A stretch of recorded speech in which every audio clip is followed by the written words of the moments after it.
Spencer Hadley joining us for another segment. Fantastic. So this week, BYU turns the page to Connecticut on Friday. Better to have a Friday game than a Saturday game just to get it out of your system. Less prep. But what do you think?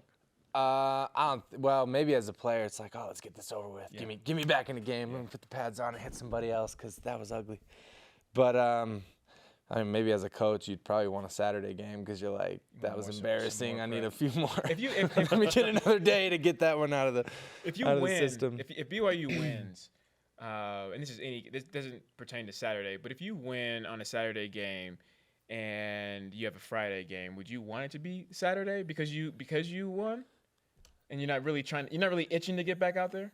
No, I mean, by that point for me as a player, and maybe it was different for you, but as a player for me, it was like, by the time Friday or Saturday came around, it's like, you're ready. Whatever, let's play. Yeah. When are you ready in a practice? Week? At what point during the week are you like, I want to play right now? Definitely not Monday. I would say Thursday. You're just battered. Depending on the week prior and where you're at in the season, I would say Thursday. It's kind of the day. You could play every week on Thursday? Depending on the game that you played the week before, if it was an extremely physical game. Like an Air Force? No, I'm trying to play Sunday. You're asking to play on Saturday night at 11:30, right? Let me.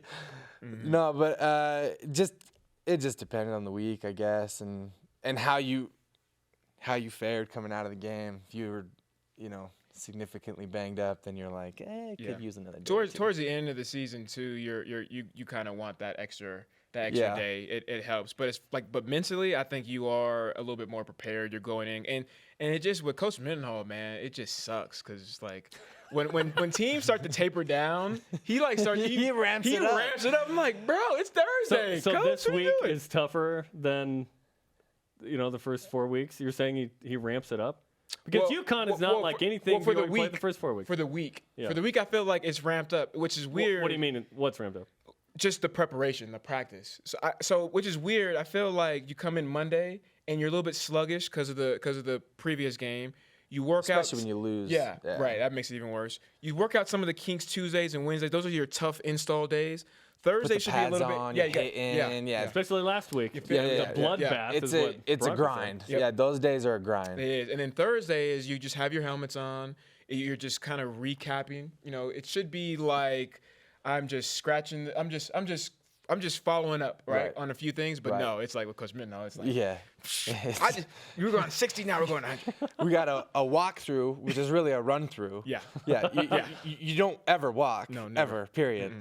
And then you've got pre-practice, which is basically a segment of practice, but they call it pre-practice because they think that we're not that smart, I guess. It's really for the NCAA. Right. So they don't get in trouble when it's like, wait a minute, why is your practice 5 hours Why do you guys have two practices? Yeah, exactly. Yeah. And then you got practice.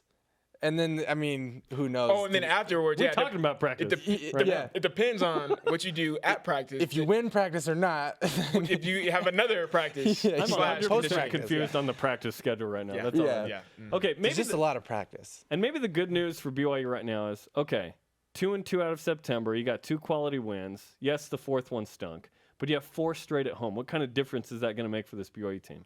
Well, it's always good when you win at home. And that's something traditionally that BYU has been good at and proud of, is winning at home and being strong at home, being difficult to come into. It's difficult to come into LaVell Edwards Stadium and leave with a win.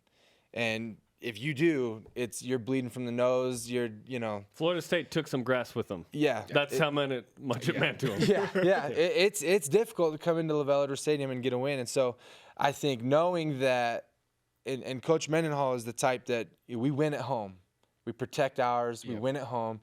And I think that will be a key point. That'll be something that he uses to, hey, look, we win at home, defend home, and it'll be something that they talk about, something that the team knows. Because, I mean, it's like anything.